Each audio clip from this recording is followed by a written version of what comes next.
Carlos, welcome to the Epic Brum podcast. How are you? Fine. Thank you for inviting me. It's very sunny outside. It's great. Yeah, I think the summer looks promising. Yeah, well, we've been waiting long enough, haven't we? So, yeah. I mean, how are you finding the role at Birmingham Royal Ballet? Because it was a strange time for you to take over, because I believe you joined last January, and then 2 months in we went into the pandemic and the lockdowns and everything. So a bit of a strange period. Yeah, very strange for everyone. I arrived, like you say, I took my position as a director on January, and 2 months later we were at home trying to train at home and sort of keep the company together and all of that. And it's been very traumatic.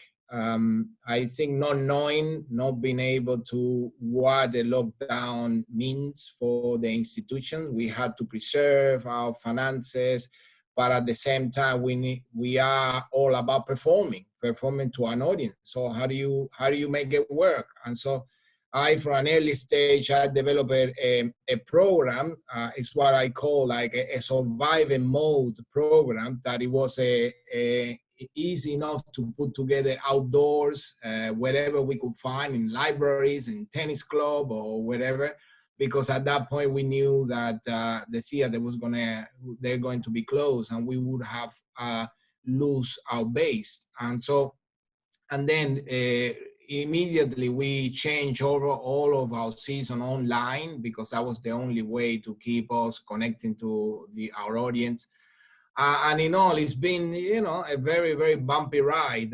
Luckily, in the fall, we managed to perform 10 shows, 5 at the Rep and 5 in Birmingham. And that, I must say that it lifted our spirit tremendously. So. Fantastic. Yeah, I was going to say, I mean, the whole arts sector you must have encountered loads of different situations throughout your career, but for you guys and for the whole arts sector, really having to adapt to a different way of doing things. And you mentioned like digital online performances, and it's a whole new realm, really, isn't it, for you?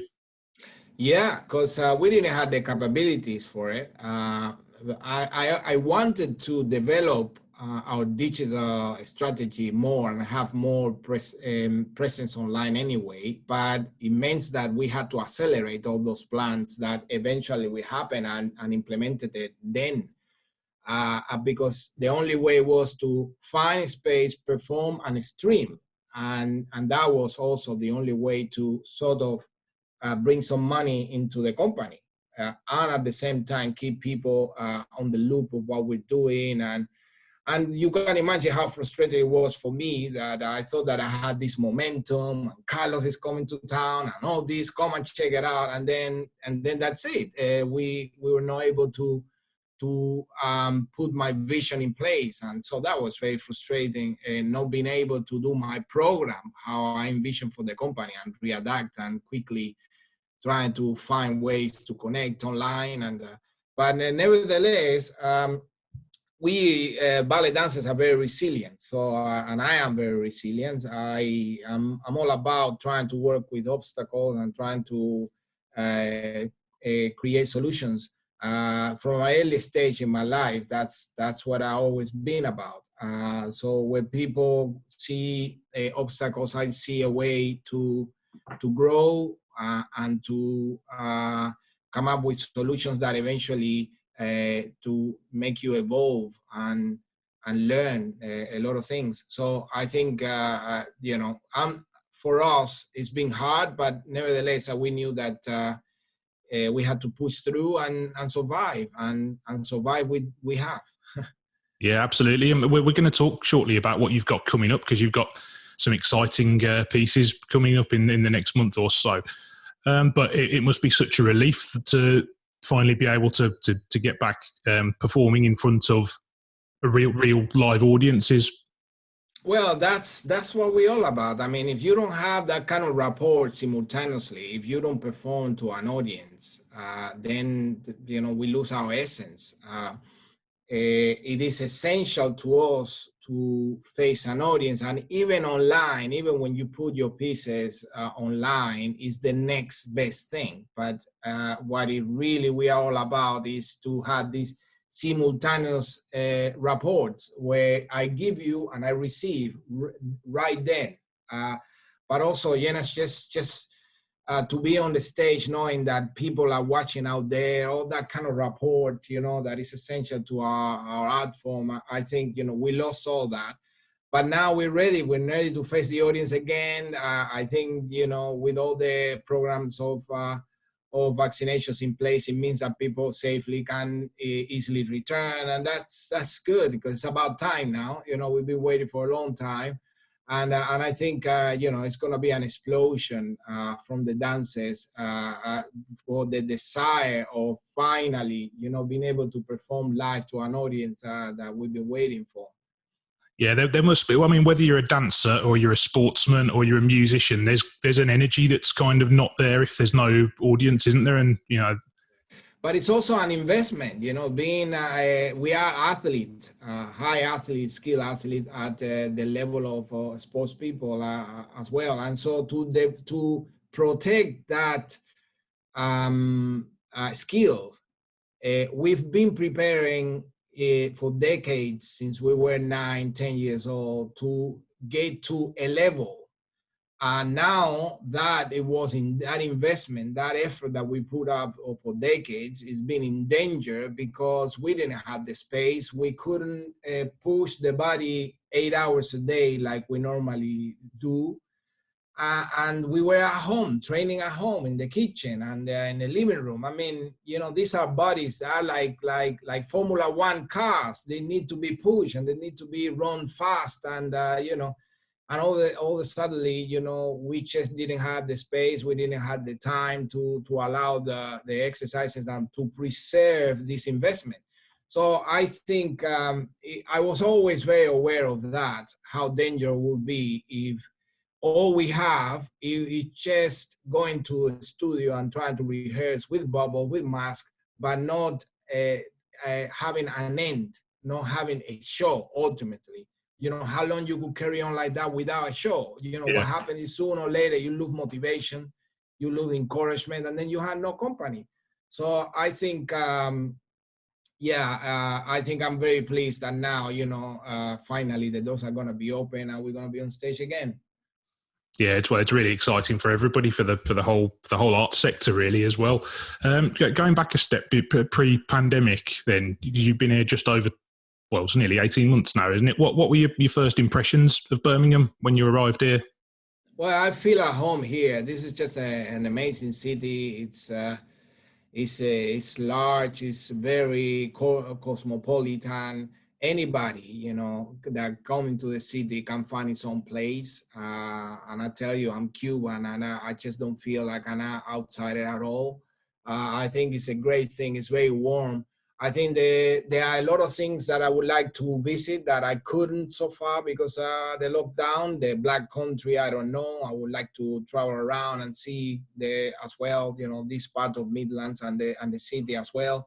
So far, I think it's almost a city that had it all, has it all. I mean, you don't need to go anywhere. You got all these treasures, all these many university. The canals, which is buzzing, all this mixture of heritage within the city, but also you have a ballet compa like BRB. You don't have to go to France or to London to see high class ballet because you have it in your doorsteps.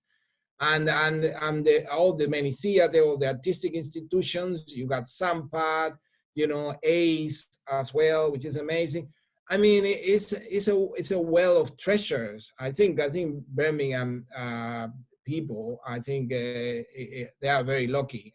Hopefully, they think they are, because for somebody like myself to coming outside and see what this city is all about, it's like, wow, it has so much going on for it that a lot of the city wish they had. And so, I think we are very privileged here, I think.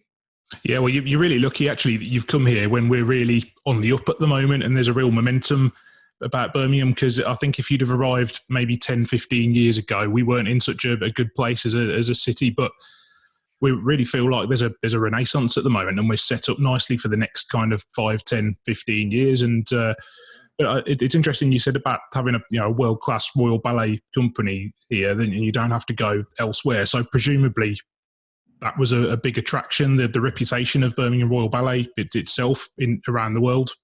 Yeah, I definitely. I at the time that I signed up for becoming a director, I had already created my own company in Cuba. But of course, the company in Cuba, it's a contemporary company, and I am a classical ballet dancer. That is my roots, and obviously I enjoy forming my company in Cuba, but at some point I miss my classical roots as well, and so this job came into the mix, and so I put myself forward, and I was very aware from the beginning the tremendous legacy that this company have left behind, and it's just great to be part of it, and to be able to add and build and make it more representative of the world as we know it now. And I think that offers the right challenge at this stage in my life, and I'm very glad that I did it. But I think it's something that is very, very unique for the theater. That is a reason for Birmingham people to feel proud of, because you take a look at, say, Manchester, they don't have the ballet company, and they have the festival that everybody knows, and they invite people from all over, the best of the best artists from all over the world, but they don't have a ballet company, and we do. And so and now with me, part of the things that I want to do with this company is making it more international, bringing the world to Birmingham, if I can, the greatest artists, to be able also to act as an ambassador as well from Birmingham by bringing whatever work we do to the world. And so, and because we got streaming now and we got the digital, it means that we can maximize that reach. So things that happen in Birmingham, all of a sudden we can stream it, and all of a sudden people in Yugoslavia or in Texas or whatever are taking notice. And that is, when we say Birmingham Royal Ballet, we say in Birmingham. So we act as ambassador of the Birmingham community. So I think that is something that we should all be proud of and taking on the consideration. Yeah. Yeah, it's really exciting when you put it into those terms and thinking so like globally about it, and promoting Birmingham on that kind of world stage, really. But I wanted to jump back to the very start for you, really, because I think I know you've spoken about this before, but people have probably got this unfair perception of ballet. A lot of people will, that it's perhaps for a certain type of person, for a certain type of audience. But you look at the career of someone like yourself, and you described yourself as like a street kid from the outskirts of Havana, from a very humble background. And so obviously, you don't fit that stereotype. It's far from, that stigma just couldn't be further from the truth, could it really? I think it is a stigma that has been followed this art form for forever, and I was myself, was someone who believed that was just something that girls do, and so because real men or whatever don't use tights. That's what I thought growing up. But my father had the vision, and thank God he did that. That put me and pushed me very hard, so that I could become a ballet dancer. And I was reluctantly, because I came from the world, like you say, like the world of the streets, where the breakdancing was in fashion at the time, and people like Michael Jackson was in fashion at the time, and I was Fame and Flash Dance and all these early break dancing. That was me on the street trying to compete with all the barrows of the area, and And then ballet found my way, and it was just boring at the time because of the piano music and all that. But nothing could top the breakdancing for me. But if my father forced me, and it took me 4 years until finally they kicked me out from the school, and I went to end up into a border school in Pinal del Rio. And while I was there, I saw the National Ballet of Cuba performing for the first time, and saw the professionals jumping, lifting the girls with one hand, very muscly, very athletic. And I said, wow, that's really, really cool. And then I was hooked. And now I'm trying, to try to bring this awareness, how great this art form it is. When you are on a stage and you look at that void where thousands of people are watching, and you're wearing these amazing jackets and costume, and you're the prince, you embody somebody that you're not. You take everybody on a journey, on a trip with you. And I think it's the most amazing thing. And so I encourage the parents, that are out there that still have a doubt or a question into what ballet is, to really bring their kids, because it has done wonders for me as a street kids myself. And I'm sure, it could do wonders for them as well. Yeah, and you have done quite a few initiatives, haven't you, with Birmingham Royal Ballet, to try and make it a bit more accessible. Do you want to tell us about a few of those? Yeah, we have a program called Dance Track, which we give classes for free for kids age 6 and 8 years old, and we give them the gear, everything for free. And that is a route to go into a school eventually, and then into the company. And so, but it all starts with the parents, and again, it's just trying to really give ballet a chance. And I think, we ballet people, we are part athletes, part musicians, and part actors, because we normally had to act, when we play Romeo and Juliet, for instance, and all those ballets, they are acting, they're narrative based. Athleticism is because this is our instrument, our body is our instrument, that's what we rely on, and so it needs to be 100% fit. And then musicians, because we had to interpret the music. So a lot of the people said that the movement it's an extension of the music and the mood. So it requires to be in tune with music 100% and being musical yourself. So you have a kid through all this program that you has that combination, that master the skill of what ballet dance is. It is a combination of those three. So I think it's wonderful. So we got that program. We also had the only company for with dancers with severe learning disabilities. It's called Free Fall. It's it's one of our prides as well. But I can only enhance that program even more. Obviously, we are living in the age of diversity. We want to bring more diversity to the institution. We want to give people a chance through all the many schemes that we have in place to be part of us. To me, it's very important because I grew up in an environment that money was not an issue at all, because I come from a very, very poor background. And so I find a way to study this very expensive art form for free. Imagine people like me and others with very poor conditions, very poor background. We would have been lost to the world if it wasn't for schemes like Dance Track and all the similar schemes like that.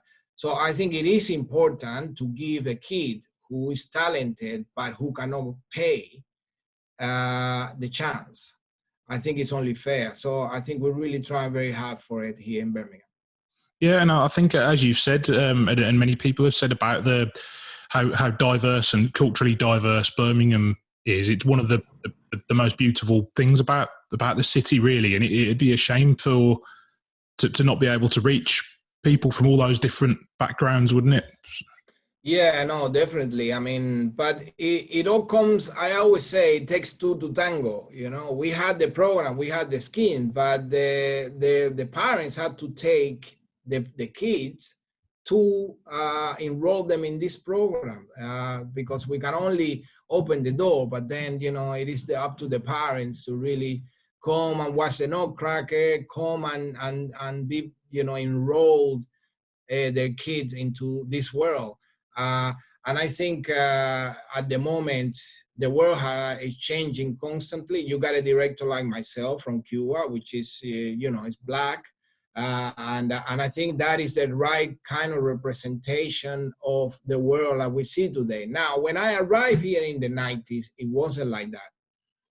But I can tell you that we're moving increasingly into the right direction. Now the Royal Ballet has much more for dancers from ethnic, diverse background or Asian background.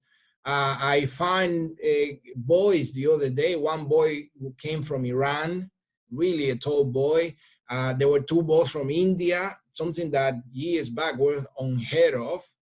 And now you got this interest as well. So I think, you know, diversity is at the top of everyone's agenda at the moment. It's just now we need the involvement of the community, their parents, and so that we could have a very healthy, diverse pool that directors like myself could choose from. I think you're a shining light for that story, really, because as you said, if it wasn't for your dad, you probably wouldn't be where you are today, would you? And I think it's documented well in there's a film about your story, isn't there? The Carlos Acosta story, which I was doing a bit of research on it, and it was great because I think the tagline they put with it to the film was the story of the dancer who didn't want to dance, which it made me laugh. That's right. That was me. You know, I didn't like to dance ballet. Obviously, I like to dance. I think I was born to dance. I was doing, like I say, break dancing, but also salsa. But ballet was ballet is very, it could be for a 9-10-year-old boy, you know, very tedious at first. So we always had to try to, because, you know, we use piano, so trying to capture the imagination of a boy, a restless boy like I was, it was quite hard. But I think, I'm very proud that my parents had that vision. And my parents were almost illiterate. And they didn't even know what ballet was themselves. So it was kind of like a very good accident, what happened to me, in a way. The other bit that made me laugh actually was where I think you said something, the boy that was playing you. I know you're in it as well as yourself, but the young boy that's playing you said something along the lines of, "I must be the only Cuban that doesn't want to leave Cuba." Yeah, that's true. That was in the early 90s when the communist campus collapsed. And then Cuba remained alone. There was a major exodus because there was the country was in bankrupt. And so those years of 94, 95, you'd see people living in raft all the time. Yeah. And making their way to America. And so that was then, because what happens is that during that time, I had a contract with Houston Ballet. But I was the only one who wanted to stay in the island because by then I felt like I was almost like a gypsy going from one place to another, and I missed my parents, and I was a teenager still, and so I was fed up from, you know, going to Italy, to London, to here, to there without my family, and I wanted to go and seek the warmth of my family, my parents, and so I went back and I didn't want to sign up again to leave. And that was when that line came and said, I was the only one who wanted to come in while everybody else wanted to go out. So it was a very critical time at that time in Cuba. Yeah, well, it's given you a great career traveling the world anyway, hasn't it? So just going back to Birmingham, what do you think of the wider arts sector in Birmingham? Because as we kind of alluded to before, it feels like it's in a real sweet spot at the moment, whether you're into theatre or dance or food or, just general creative sectors, and they all seem to come together and complement each other, and it's what helps makes the city so vibrant. Yeah, I think there's I can see why people who come to Birmingham or stay, they just want to stay here, don't want to leave, because you got all the stretcher, all the things, you feel at home. You look around and it's a sort of like what the world is, and you got everything. Art, a lot, international dance festival happening. You have companies like Rosie K, who's very contemporary, doing very alternative things. Birmingham bass, Birmingham themes. Now I'm bringing this rep with City of Thousand Trays that I'm sure we'll talk about in a minute again. And also they are developing an endemic artistic products, so products that you don't find anywhere else. So I think that's a good thing. And Sean Foley just signed up for the rep, so they got also new people coming in with fresh ideas, like Sean Foley, like myself. There's Fiona Allen as well, who also is doing a lot of things in terms of presenting a lot of variety of art. And they had the Poet Club, which is all this, the Poet Writers Club. There is so much, and I don't know them all, obviously, and I'm really haven't been able, because of lockdown, to participate in what everybody else is doing. So, but I'm looking forward to when we open the doors and these companies are active in the community, to really take part, because also I would like to cross-brand as well. I would like to bring people from other artistic manifestation into us, with us, and then trying to come up with different ideas. I think it's a great city. It had a lot going on for it. And if you're here, where will you go, So it's great. Yeah, and I read an interview as well you did, that you said, quite critically as well, that the sector as a whole in Birmingham, you said that the spirit and togetherness to kind of help each other get through some of the difficulties that you'd spoken about of surviving the pandemic. You said you found that really heartwarming, which is great to hear, really. Oh, yes, we engaged with a lot of meetings during the pandemic with all the leaders within the community through the cultures, Culture Central. They gather all these meetings, and that's how I start to meet people, and we talk about topics that affects us all, and how can we put together. And that was really, really great, and ideas for how to meet the well-being, and also topics about how we improve diversity. And so that was very useful for me to understand from all the artists where they come from, and also try to put that in the context of my own expectations for the vision that I want to bring to the company. So I think that's great. And of course, the next year is a big year for Birmingham. That is the momentum we needed. We got the Commonwealth Games. We got, I have been enrolling in meetings with the artistic committee of the games. And I think I'm very excited what I'm seeing. I think Iqbal Khan is doing a tremendous job for curating the opening ceremony. I think it's Birmingham. There is the station happening as well, which means that we're going to attract a lot of investment into the city, plus the game. So I think the future looks bright. I think if we really use it to our advantage, it could bring a really nice momentum going forward. And so, yeah, it's great. It's a great time. Yeah, and looking forward, you've mentioned the City of a Thousand Trades, which was the primary reason that we set up this podcast. It's the world premiere coming up at the Rep Theatre, the 10th to the 12th of June, and it's been a performance you've commissioned, and it's been described as a love letter to the city. So do you want to tell us a little bit more about it? Yeah. So we got, for the audience who are watching, we got we got 2 world premieres. and one UK premiere. The first one, it's City of 1,000 Trades, which, like you say, is a love letter to Birmingham.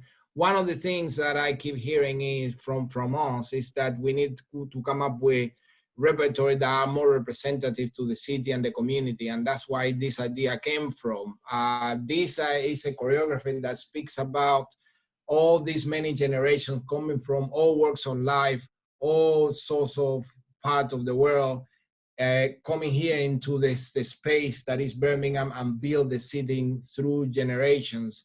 You know, we're talking about the Windrush, people from Bangladesh, from Pakistan, from India, from the Scotland, from the Irish, you know, all of them to bring in, and over time, you know, build the city. We use sort of like a structure that it resembles an scaffolding as a symbolic of the industrial past. And also it is a structure that ever changes all the time, keep changing, just like the city is. And so it will speak directly to you that live in Birmingham, but also it goes also beyond, because it's the relationship of all of us with the city. And in my case, I'm Cuban. So when I arrive here into this country, I try to find my place in the city where, you know, and there is always a process of adaptation that is very, very severe and sometimes can lead you to depression. That's what happened to me.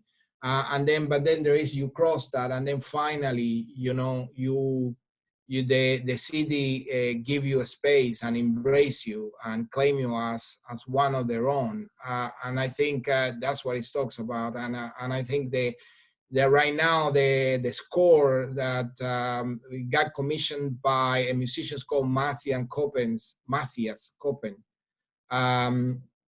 is very rich, is great. We got percussionists on stage, percussion as well on stage, you know, creating music as well. So I think I'm very, very pleased about this piece. And so hopefully, you know, people go and see it. So the second piece, is imminent. Again, it's a world premiere as well by the great choreographer from Brazil called Daniela Cardim, and it's called Imminent. I think, again, it's a great piece that has also a lyrical language. It's a language that is more familiar to BRB. And so I'm very pleased. The dancers had in point shoes, but it has a more contemporary focus as well. I think also we're gonna be playing to a live orchestra as well, oh, wow. Even though the pit, it's very small, so the orchestra won't be able to be in the pit. But what happens is they'll be in the studios, one of the studios at the Red, and then remotely they'll be conducting the show and playing from that spot. So you know, we'll see how it all works, but I think it's great. So again, it's going to be a program in the scale of BRB in terms of not just the dance, but the orchestra present as well. And it's a very large commission, that one by the British composer Paul Englishby, which is quite really wonderful commission as well. And then lastly, the UK premiere is Bach Chaconne, which I think is an amazing piece with an amazing work of light. It will be a feast for your eyes, and I think it will bring the evening to an amazing close. Fantastic. All sounds really, really exciting. I wondered actually, because you're the creative director and you've kind of taken more of a backseat from performing as such. So what's the transition like from being the performer, taking center stage, to suddenly being the creator and having this more like holistic view of the ballet? Well, I'm still performing and I was still, active. Obviously not ballet, but more contemporary and shows that are tailor-made for me for the time that I'm going through right now, my age and so on. But I'm, every so often I'm there in the ballet bar with everyone as well, with mask and the whole bubble situation, but I'm there trying to train. And so I haven't made solely that transition yet into just giving aside this that aspect of a dancer that I am. So I'm still having that balance. To me, that is where I find my balance. It's the right balance between the head, the activity in my brain, but also in my body. And if I'm unbalanced, then that's where I start to get to suffer mentally, get depressed or get anxiety and all of that. But I think, now I also have some shows coming up in July as well, where I will be performing. So I think that I'm looking forward to that as well, and I'm already rehearsing for it. So I think it's okay so long I have the right kind of balance. Yeah. And so I have some shows that are gonna be performing also in the fall with the company in South Wales, and I also have other shows around. So I think it's fine so far. Great stuff. And just going back to the three shows that are coming up at the Rep, then I guess with something like this, it's a chance to innovate in a way, I guess, isn't it? Doing something, some new ballets, because you've got your traditional ones that will, like Swan Lake and things like that will never go away, and they're still very important. But it must be nice to be able to innovate and try these new things as well.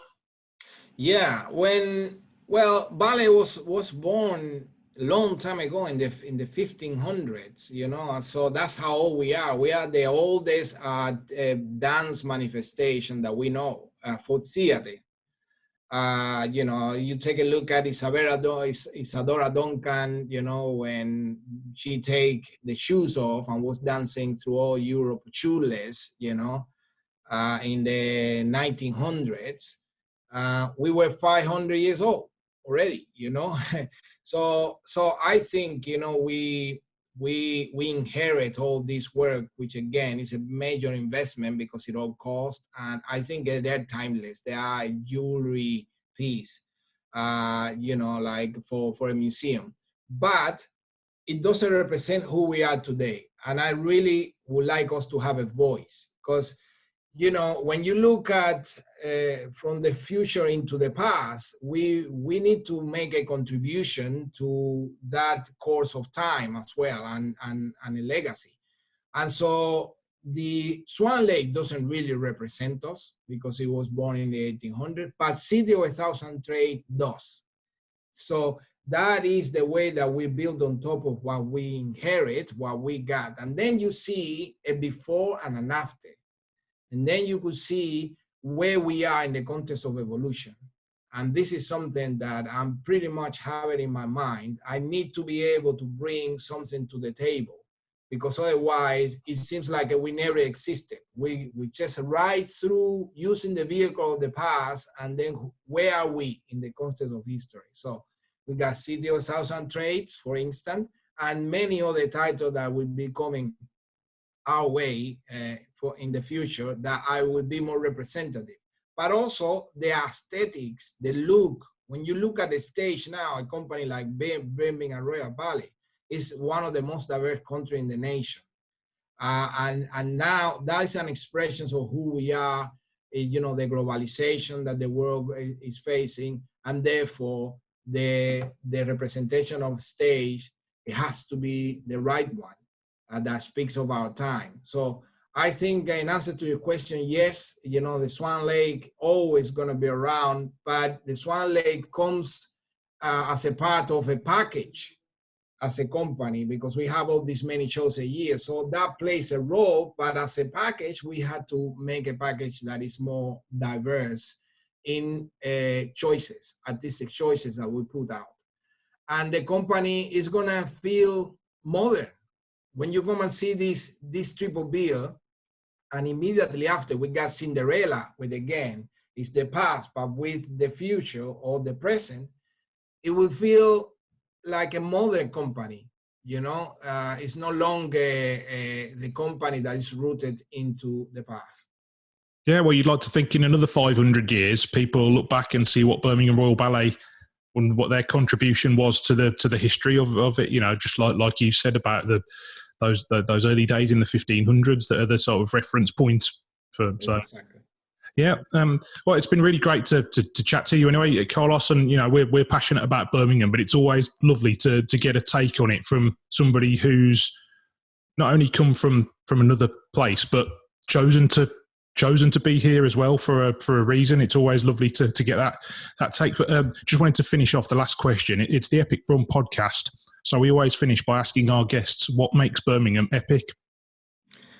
Oh, the fact that you had it all. You had the best of the world here within Birmingham. You have all these many theaters, all the many artistic institutions that for any community are the real treasure of the community. And you got a ballet company, major ballet company here in your doorstep. But apart from that, I think what makes Birmingham epic is its people and its diversity. The fact that a Cuban person like myself arrive and feel welcome. I look around and I see the world.